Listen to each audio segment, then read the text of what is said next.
Hello, and welcome back to our English Learning Podcast. I'm your host, Sam, and as always, I'm here with the brilliant Sarah. Hi, Sam. Hi, everyone. I am so ready for today. You told me earlier that today's story is a bit darker than usual. It is, Sarah. Today we are talking about Arian. He is a man who lived a life that many of our listeners might recognize, a life of total routine. Sarah, before we dive in, how do we describe a life that never changes? That's a great starting point for our vocabulary. We call it monotonous. If your life is monotonous, it's boring because it's always the same. Another great idiom is to be stuck in a rut. It feels like you're driving a car in a deep track in the mud, and you can't turn the wheel. That was Arian. He lived in a small apartment in London. Every morning, his alarm went off at 6:45 a.m. He brushed his teeth for exactly 2 minutes. He drank a cup of black coffee, no sugar, no milk. He caught the same bus. He sat in the same seat. He worked as an accountant, looking at numbers all day long. Wait, Sam. Did he like his life, or was he just existing? He was just existing, Sarah. He felt like a ghost in his own life.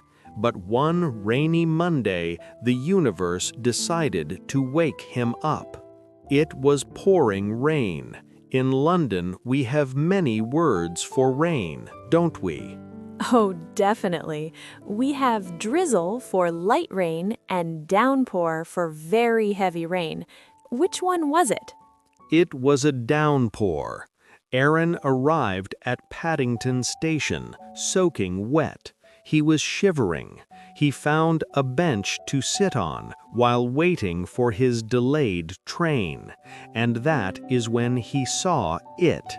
Right next to him, abandoned on the cold bench, was an old-fashioned brown leather suitcase.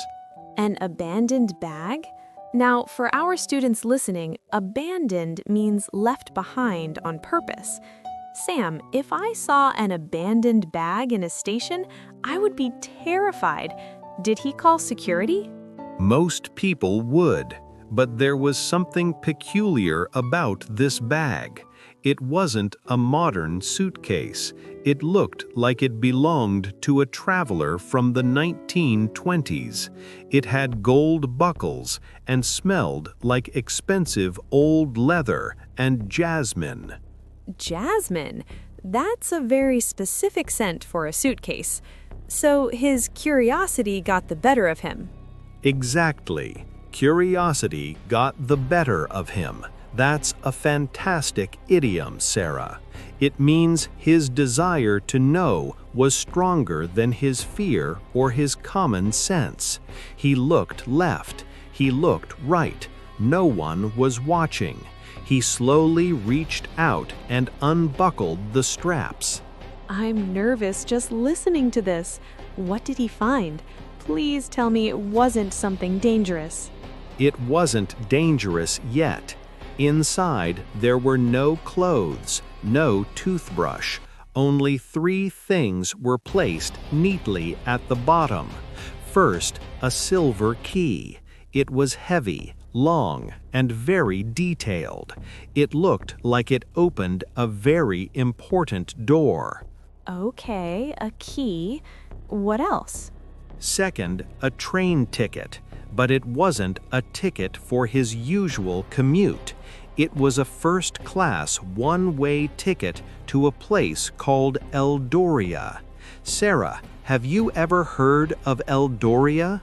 Eldoria? No, that doesn't sound like a real town in England. It sounds like something out of a myth or a dream. Exactly. And the third item was the most chilling. It was an envelope. On the front, in perfect handwriting, it said, to the one who is tired of being invisible. Wow, that is a powerful line. Invisible. For our learners, that means someone who cannot be seen or someone that people ignore. This note was written specifically for someone like Aaron. Aaron's heart began to hammer against his ribs. He opened the envelope. Inside was a map with a red X marked on a house near a cliff, and a small note that said, "The train leaves at 9:05 a.m. If you stay, you will always be a ghost. If you come, you will finally live." This is the ultimate crossroads. He has to choose between his safe, boring life and this mysterious invitation. What did he do? The clock was ticking, right? It was 8:58 a.m. He had 7 minutes. He looked at his phone. His boss was calling him. He could hear the rain hitting the roof. He stood up, grabbed the suitcase, and started walking toward the platform for the 9:05 train. He was going to do it. He was going to change his life. Go, Aaron! I love a brave character. But Sarah, just as he was about to step onto the train, someone grabbed his arm hard. Oh no! Who was it? The police? No. It was a man in a long, dark coat. His face was hidden by a wide hat. He leaned in and whispered into Aaron's ear. His voice sounded like dry leaves scraping on the ground. He said, "I wouldn't do that if I were you, Aaron. That key doesn't just open a door, it opens a grave." A grave? Sam, stop. This is terrifying. Who is this man? How does he know Aaron's name? Aaron turned to look at the man's face, but the man was already walking away into the thick fog of the station. The train whistle blew. The doors started to close. Aaron was standing with one foot on the train and one foot on the platform. And? Did he get on? The train whistle blew. The doors started to close. Aaron was standing with one foot on the train and one foot on the platform. The mystery was right there, but so was the danger. Before we finish today's episode, let's learn 10 important words from the story. Sam, what is the first word? The first word is monotonous. It means boring because it is always the same. Sarah, spell it for us. M-O-N-O-T-O-N-O-U-S. Monotonous. The second word is routine. It means a regular way of doing things. R-O-U-T-I-N-E.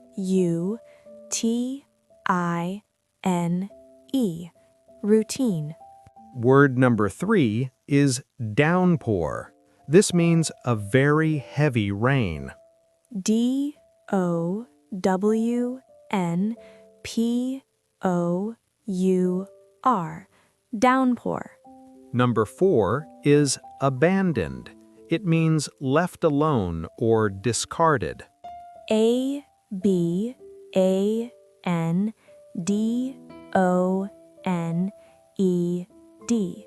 Abandoned.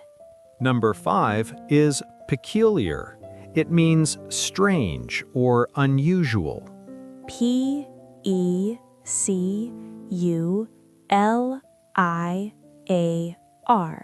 Peculiar. Word number 6 is curiosity. It is a strong desire to know something. C-U-R-I-O-S-I-T-Y.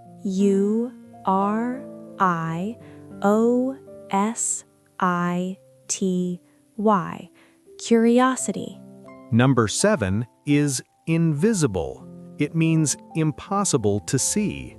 INVISIBLE.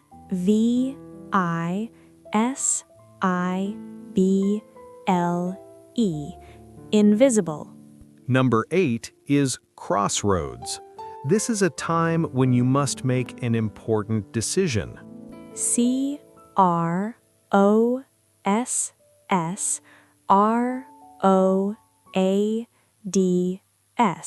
Crossroads.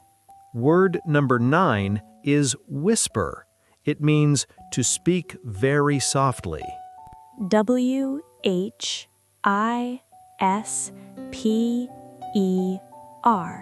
Whisper. And word number 10 is grave. In the story, it means a place where a dead person is buried. GRAVE. Grave. That, my friends, is where we end part 1. Does Aaron choose the mystery and the danger, or does he go back to his accounting books? And what did the man mean by a grave? Oh my goodness, Sam. I'm literally on the edge of my seat. What a cliffhanger. But before we find out Aaron's choice in the next part, we want to hear from you. That's right. If you're enjoying this mystery and want to improve your English with us, please hit that like button and subscribe to our channel. It really helps us to keep creating these stories for you. I can't wait. Guys, make sure you check out part 2 immediately to see what Aaron decides. This is getting intense. Thank you for listening. Go study the vocabulary list in the description, and we will see you in the next part. And don't forget to turn on the notification bell so you'll be the first to know when part 2 is out. We promise the conclusion is going to be even more shocking. Thank you so much for listening and for being part of our community. We will see you very soon in part 2. Until then, keep practicing. Goodbye, everyone. See you soon. Bye for now.